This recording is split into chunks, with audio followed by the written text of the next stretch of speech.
Welcome to Mansoor channel. இன்றைக்கி ரொம்பவும் கிறிஸ்பியான ஒரு நான்வெஜ் டேஸ்ட்டில் பாஸ்தா ரெசிபி வந்து பண்ண போகிறோம். வாங்க அது எப்படி பண்ணுறதுன்னு பார்க்கலாம். பாஸ்தா வந்து வேகிறதுக்காக கொஞ்சமாக தண்ணி வந்து நல்லா சூடு பண்ணிடலாம். தண்ணி வந்து நல்லா சூடானதும் 1 கப் அளவுக்கு பாஸ்தா வந்து ஆட் பண்ணிக்கலாம். பாஸ்தா வந்து உங்களுக்கு என்ன ஷேப்பில் கிடைக்குதோ நீங்கள் அது மாதிரி எடுத்துக்கலாம். இப்போ இதில் ஒரு அரை டேபிள் ஸ்பூன் அளவுக்கு உப்பு வந்து ஆட் பண்ணிக்கோங்க. பாஸ்தா வேக வைக்கும் போது ஆட் பண்ணும்போது உங்களுக்கு ஒரு நல்ல டேஸ்ட்டாக கிடைக்கும். இதில் 2 டேபிள் ஸ்பூன் அளவுக்கு எண்ணெய் வந்து ஆட் பண்ணிக்கலாம். இப்போ வந்து இந்த பாஸ்தா வந்து நல்லா வேகட்டும். பாருங்கள், நம்மளுடைய பாஸ்தா வந்து நல்லா எப்படி வெந்து வந்திருக்கு பாருங்கள். நல்லா இந்த அளவுக்கு வெந்து வந்ததுக்கப்புறமா இதை தனியாக வந்து தண்ணி வடிகட்டி எடுத்து வச்சுக்கலாம். இப்போ வந்து ஒரு பேனில் 1.5 டேபிள் ஸ்பூன் அளவுக்கு எண்ணெய் வந்து ஆட் பண்ணிக்கலாம். எண்ணெய் வந்து நல்லா சூடாகட்டும்.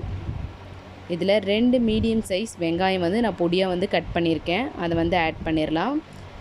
இப்போ வந்து இந்த வெங்காயத்தை நல்லா வதக்கி விட்டுருங்க. வெங்காயம் வந்து நம்மளுக்கு ரொம்ப ப்ரௌனாக ஆகக்கூடாது, கொஞ்சம் கண்ணாடி பதத்தில் வர வரைக்கும் அது மாதிரி வதக்கி விட்டுக்கலாம். இப்போ இதில் ஒரு பச்சை மிளகாயை வந்து 2ஆக கட் பண்ணியிருக்கேன். 1/2 டேபிள் ஸ்பூன் அளவுக்கு இஞ்சி பூண்டு பேஸ்ட் வந்து ஆட் பண்ணிக்கலாம். ஆட் பண்ணிவிட்டு கொஞ்சம் நல்லா மிக்ஸ் பண்ணி விடுங்க. இஞ்சி பூண்டு ரொம்ப கருகிடக்கூடாது. இப்போ இதில் 2 பெரிய சைஸ் தக்காளியை வந்து நல்லா அரைச்சி எடுத்திருக்கேன். அந்த பேஸ்ட்டை வந்து ஆட் பண்ணிவிட்டு நல்லா மிக்ஸ் பண்ணி விடலாம். இப்போ இந்த மசாலாவுக்கு தேவையான அளவுக்கு கொஞ்சமாக உப்பு வந்து ஆட் பண்ணிக்கலாம். ஆல்ரெடி நம்ம பாஸ்தாலையும் உப்பு வந்து ஆட் பண்ணியிருக்கோம். அதனால் நீங்கள் இந்த கிரேவியோட இருக்கிற மசாலாவுக்கு மட்டும் கொஞ்சமாக வந்து உப்பு ஆட் பண்ணலாம். இப்போ பாருங்கள், அந்த தக்காளியில் இருந்த அந்த தண்ணியெல்லாம் நல்லா வெத்துட்டு கிரேவி அந்த மசாலா வந்து நல்லா வந்து திக்காக வந்திருக்கு.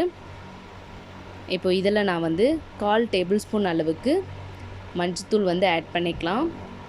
இது கூட இதில் நல்லா ஸ்பெஷலாக வர்றது பார்த்தீங்கன்னா, இது வந்து மட்டன் சுக்காக்கு பண்ண மசாலா தான் வந்து நான் ஆட் பண்ணுறேன். இந்த மசாலா ரெசிபி வந்து நான் டிஸ்கிரிப்ஷனில் கொடுக்குறேன், செக் பண்ணிக்கோங்க. இந்த மசாலாவை ஆட் பண்ணிவிட்டு நல்லா மிக்ஸ் பண்ணி விட்டுருங்க. அதுலேயே வந்து நல்லா ஸ்பைசஸ்லாம் இருக்கிறதுனால வேறு எந்த காரமும் நீங்கள் ஆட் பண்ண வேண்டாம். மசாலா வந்து நல்லா வந்து எண்ணெய் பிரிஞ்சு வந்ததும் இதில் ஆல்ரெடி நம்ம வேக வச்சு எடுத்து வச்சுருக்க பாஸ்தா வந்து ஆட் பண்ணிடலாம். ஆட் பண்ணிவிட்டு இதை வந்து நல்லா மிக்ஸ் பண்ணி விடுங்க. அந்த மசாலா வந்து நல்லா மேலே வந்து எல்லா பாஸ்தாலையும் கோட்டடாக இருக்குது. இது வந்து லோ ஃப்ளேம்லேயே வச்சுட்டு ஒரு 5 மினிட்ஸ் வரல பரட்டி விட்டுட்டே இருங்க. பாருங்கள், நம்மளுடைய அந்த பாஸ்தாவில் வந்து மசாலா வந்து நல்லா வந்து கிறிஸ்பியாக வர அளவுக்கு நல்லா கோட்டடாக இருக்குது. அது வரைக்கும் நீங்கள் நல்லா வந்து வதக்கிக்கலாம். இப்போ இதில் வந்து கொஞ்சமாக வந்து கொத்தமல்லி வந்து ஆட் பண்ணிவிட்டு நல்லா மிக்ஸ் பண்ணி விட்டுருங்க. நீங்கள் கொஞ்சம் டீப்பாக வந்து அந்த பாஸ்தா வந்து நீங்கள் ஃப்ரை பண்ணும்போது கொஞ்சம் நல்லா டேஸ்ட்டாக இருக்கும். நம்மளுடைய அந்த சுக்கா மசாலாவும் வந்து பார்த்திங்கன்னா ரொம்ப சூப்பராக இருக்கும். இந்த ரெசிபி நீங்களும் உங்கள் வீட்டில் ட்ரை பண்ணி பாருங்கள். ட்ரை பண்ணி பார்த்துட்டு எப்படி இருக்குன்னு கமெண்ட் பண்ணுங்கள்.